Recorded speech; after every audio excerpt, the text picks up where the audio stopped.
Welcome to the Profiled Corner. Woodworking is an expensive hobby, especially when there's promoters on YouTube telling you about all the latest gadgets and throwing up signs in their YouTube titles.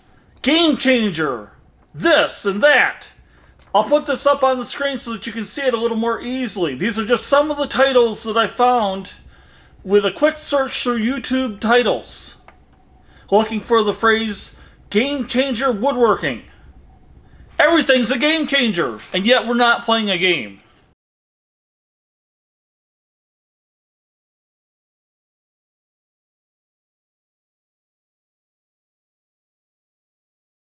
So, what we want to take a look at are some things that are not game changers. First of all, we've got this Bosch cordless router. This just came out on the market recently, probably about 2 months ago. It's a battery-operated router. Lowe's has it on sale right now for $149 with a free 4 amp hour battery. I think that sale lasts for maybe 2 or 3 more days. I'm not saying that you should get this router, but I'm saying that this is an example of one of those things that people describe as being game changers. Here's another game changer. $182 white side router bit. And to go along with that, another $182 white side router bit. These are not game changers. You'll also see people that have 50 plus Jorgensen parallel bar clamps. These are not game changers. You don't need this stuff to create good woodworking projects. If I go back in time, back to the late 1980s and the early 1990s, I started out with much more primitive tools. I started out with a radial arm saw that I acquired in 1990, a table saw. It's a Delta Model 10 contractor saw. I'll put a picture of it on the screen so that you can take a look at it.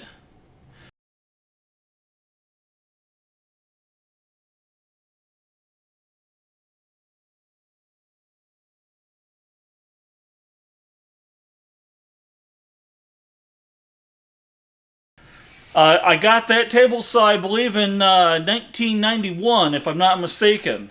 I didn't have a bandsaw at the time, and yet I was creating all sorts of really neat projects, such as this garden bench.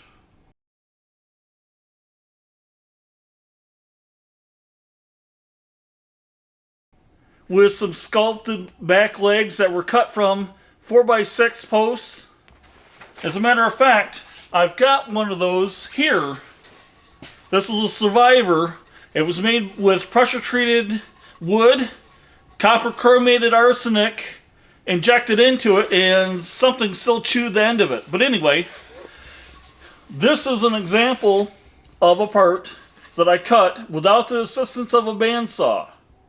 I actually used this handheld circular saw, which is a Black & Decker saw, to cut this rounded profile on the leg. I had to cut it from one side and then cut it from the other side, nibbling away to try to get to the rounded profile. And then I cut this profile using that same handheld circular saw, cutting it from the one side and then cutting it from the other side.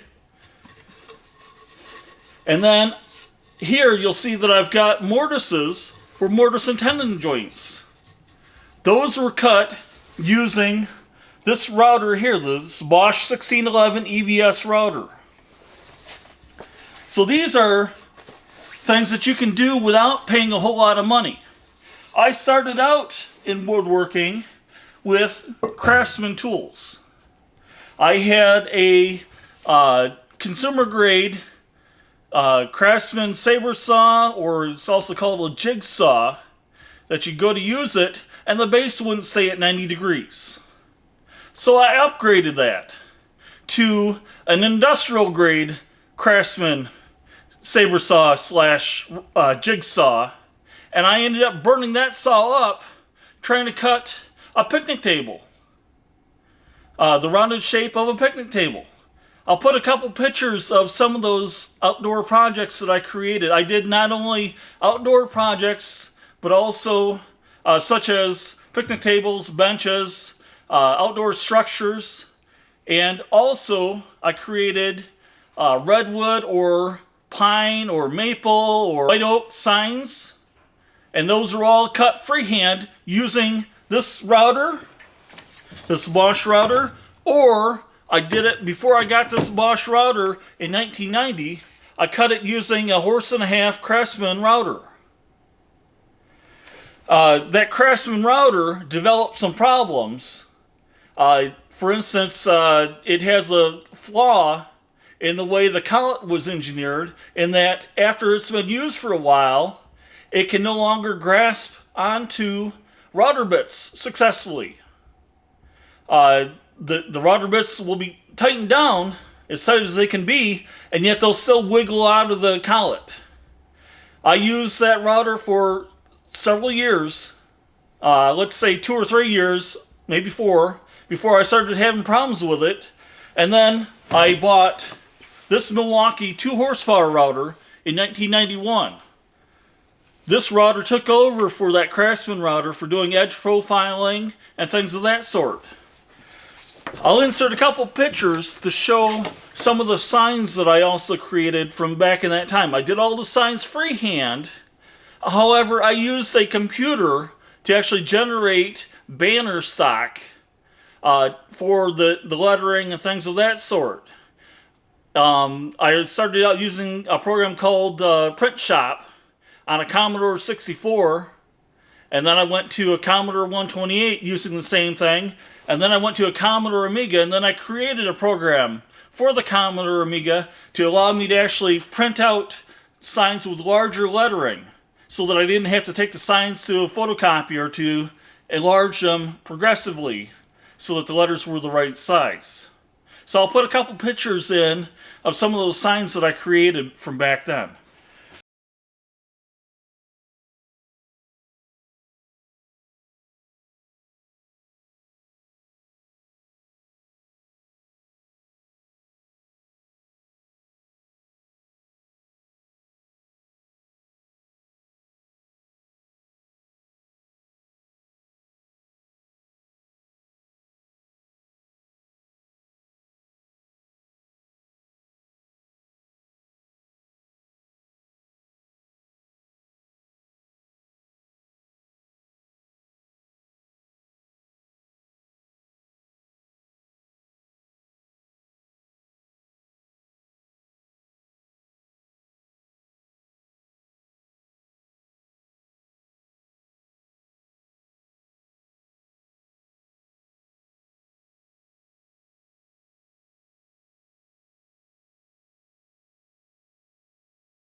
Okay, so here's some of the tools that I use. This is the Craftsman radial arm saw that I bought early in the 1990s. I use this thing extensively for a lot of cuts.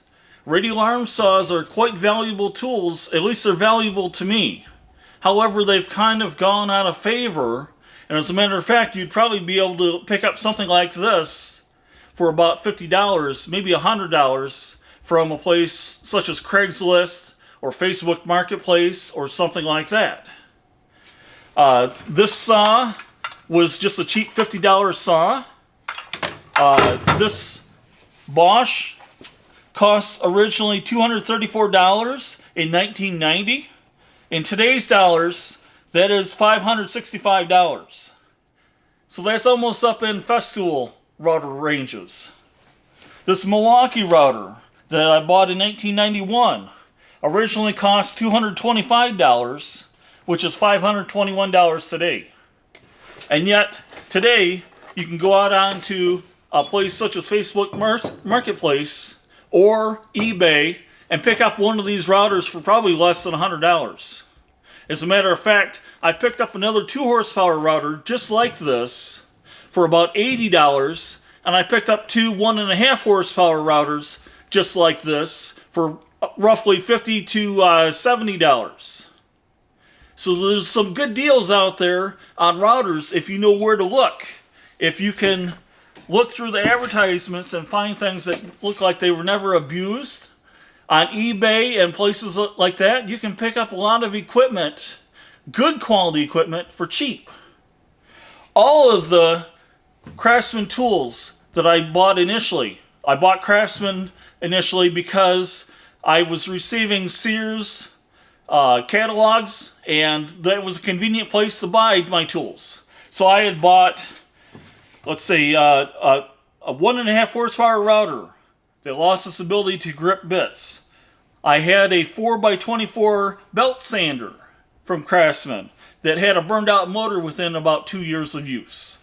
And I replaced that with this Porta-Cable 4x24 belt sander, which still works today. Now, Porta-Cable back in the day was one of the top brands, up with the US-made Milwaukee products. Porta-Cable and Delta, unfortunately, were bought by Black & Decker in 2004, and since that time, they've kind of shifted into completely different markets. Black & Decker has taken the Porta-Cable name and slapped it onto their lowest level consumer grade tools, so that Porta-Cable is no longer a name known for quality. Delta was sold off to a Chinese company, so the Delta Unisaw that you can buy new today is not made in the United States. It's made in China, as well as other Delta tools that are still on the market. So anyway, getting back to the Craftsman tools that I bought a Craftsman industrial jigsaw, which I burned out trying to cut a 5-foot diameter picnic table out of Douglas fir. Half sheet sander that flew apart due to vibration, and the pieces were lost. I used that maybe 6 times, and it blew itself apart. Top of the line radial arm saw, which is this model here. This was the top of the line model 10-inch radial arm saw that I bought through a classified ad in a newspaper. This one has been damaged twice. It has a piece in it called a motor mount. It's made with pot metal. This goes right up into here, and this is what holds the motor to the arm. This snapped in the early 1990s on me while I was using a dado blade in the radial arm saw.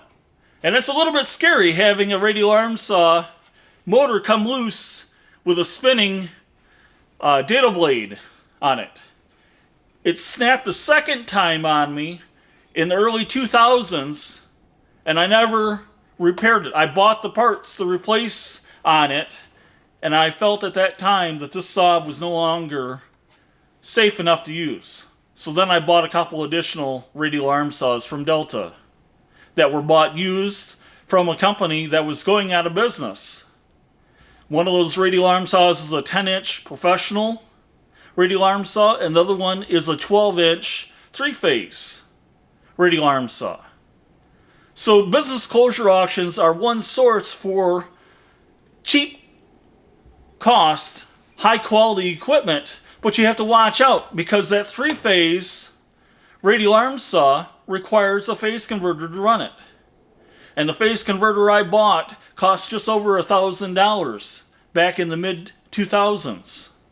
And then the wiring to run over to it was another couple $100. I had to run 8-gauge wire from the electric panel over to where the phase converter is located. So that was an expensive purchase. The saw originally cost $250 back in the mid-2000s. but it costs quite a bit more than that to actually make it functional, which is one of the unfortunate things about buying things used. Anyway, all of the Craftsman tools that I bought originally became defective, broke. A lot of those handheld power tools that were from Craftsman were actually manufactured by Ryobi or other companies such as that. So if you're buying new equipment, think about whether or not that tool is going to be serviceable for a long period of time if you start using the tool frequently. If you think that the tool, such as a Ryobi tool that you can purchase today, may not last, maybe you shouldn't be buying that tool. Maybe you should be looking at what tool might come next. What tool you might replace it with if that one fails. And just buy that one tool that would be a replacement tool rather than wasting your money on the original tool.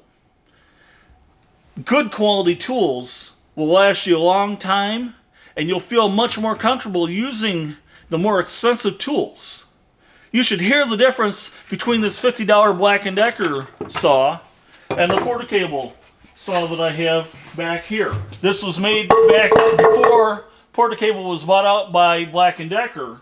This saw feels like a completely different animal. Very similar to the Milwaukee saws that I used when I was going through a construction trades program. So good tools can make your time in the shop much more comfortable. You'll feel better about using the good tools. You won't have nearly as many breakdowns. And you don't waste the money buying cheap quality equipment.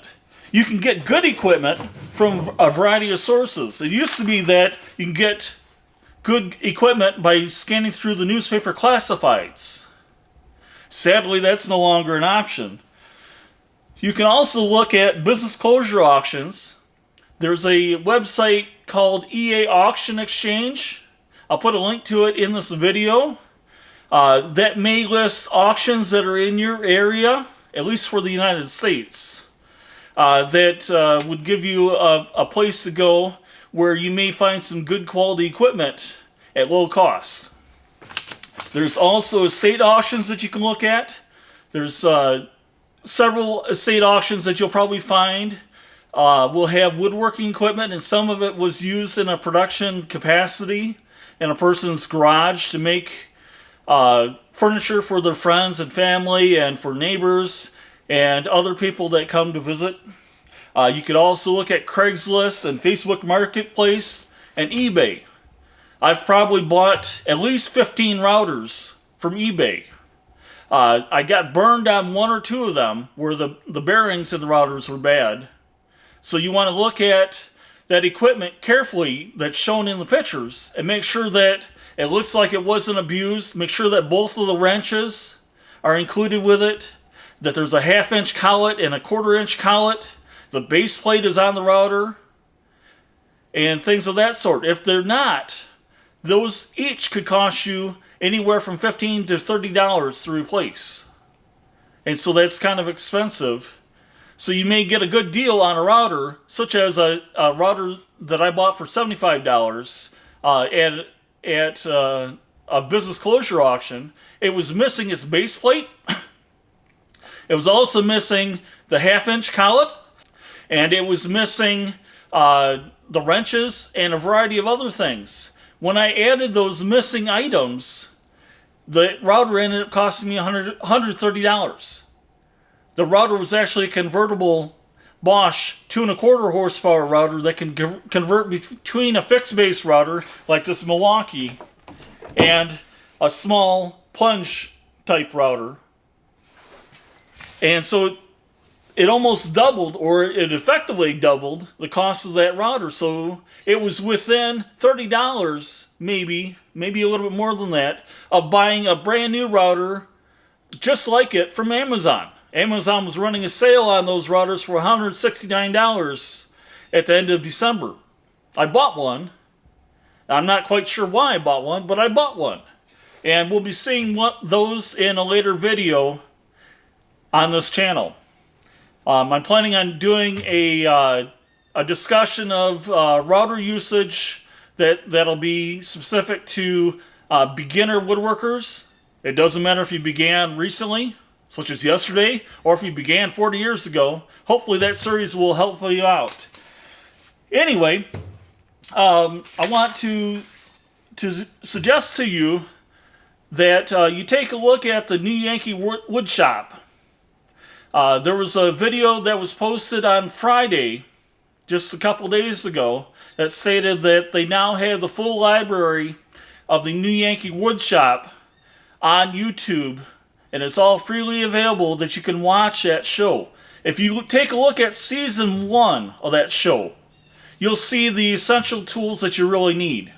You may find in that series something such as a dowel jig. This dowel jig is about $80. It was made in the United States. I haven't used it yet. But that would be one thing that you would see in that first edition, or that first series of videos. You would also see that Norm used a Craftsman radial arm saw, something similar to this one. He had a workbench similar to the workbench that I've got here, although it was a slightly different design. I believe he said that it cost $700 when he bought it. He had a good table saw, which is a Delta Unisaw. I picked up a second-hand one of those saws about a year and a half ago for $110. So that was a really good deal. However, I had to replace the bearings in that table saw. When I did that, the threads on the end of the shaft stripped out because the bearing was seized to the shaft. So I ended up having to buy a new shaft for about $150. And then I had to buy new belts for the table saw because the original belts from 1982 were a little bit worn out. And then I had to replace a few other things on it to get it up and running, but it's running now. And when I put a $400 blade guard onto it, it turned out to be a super saw that originally cost $110. My other Unisaw, I bought that used from a school auction, and I bought that for $500, and then I had to replace the 3-phase motor in it with a single-phase motor. I had to install a table on it to go along with a 52-inch rip fence, and then I had to replace the rip fence because a couple kids had run the blade into the rip fence. And then I replaced several other things in it, like the front crank handle for raising the blade up and down. All told, I was in about $1,500 when I was done. That saw new was up around $2,000 at that time. However, because of the introduction of the saw stop, it's more or less driven down the cost of the secondary market, the resale value of old tools such as the Delta Unisaw, the Powermatic Model 66 table saw, and various other saws that are very good quality have now become essentially cheap, down around the $500 range or even less than that. So if you're looking for a good table saw, rather than going with a box from one of the big box stores that just barely makes it through a 2x4, maybe you should take a look at the used market and see if you're able to pick up a used Delta Unisaw or a Powermatic Model 66 or something like that, rather than a cheap saw from a big box store. You'll be much happier with it. So in front of me, I have the saws and other equipment that I used in the early 1990s. I have a 7 1/4 inch circular saw. I got to be quite good at using this, especially when I was cutting the legs for those garden benches. Here's a biscuit joiner. My Bosch 3 1/4 horsepower router. Milwaukee 2 horsepower router. Porta-cable saber saw or jigsaw, and this saw, the base is fixed on it, so it can never go out of 90 degrees square. I have a Porta-Cable random orbit sander. This is a 6-inch. It still works today. However, because this thing is an extremely aggressive sander, it kicks up a lot of sawdust, and so I've stopped using it. I've switched over to using a Bosch 6-inch sander, and unfortunately this decided to come along with it. This is a 6-inch sander. This sold for right around, I believe, $280, and this is just as fast as this old Porta-Cable, and yet I can hook a dust collection or dust extractor up to this Bosch sander. This is just as fast at sanding as a Festool Rotex sander. And those sanders, I believe, are up around $800. I've got some 3M sandpaper on this that cuts much, much faster than regular sandpaper. It's a mesh design, so I also have a pad that's in between the normal pad and the sandpaper so that the hook and loop on a normal pad does not wear out due to using the sandpaper. Okay, so in addition to this random orbit sander, I also have this 4x24 belt sander. I don't use this quite so much, but I had this back in the 1990s. And fortunately, I was able to find a Delta 14-inch bandsaw. It was actually a Delta Milwaukee 14-inch bandsaw built in 1946 at an estate auction. And I bought that in the early 1990s, as I said, and that made it so much easier to cut this profile on the back of the legs and the profile on the top of the legs. And then I used various jigs on the table saw, such as this jig right here, for cutting the taper on those legs. And I used this template to lay out the location of the mortises. And when I was mortising with this 3 1/4 horsepower router, I did not have the money for an edge guide for it, so I actually built one using dowel rods that went right through here, and I locked those dowel rods in place using screws, and then I had a 2x4 on each side of this router to hold it in the right position so that those mortises could be cut into the legs right here that you're seeing.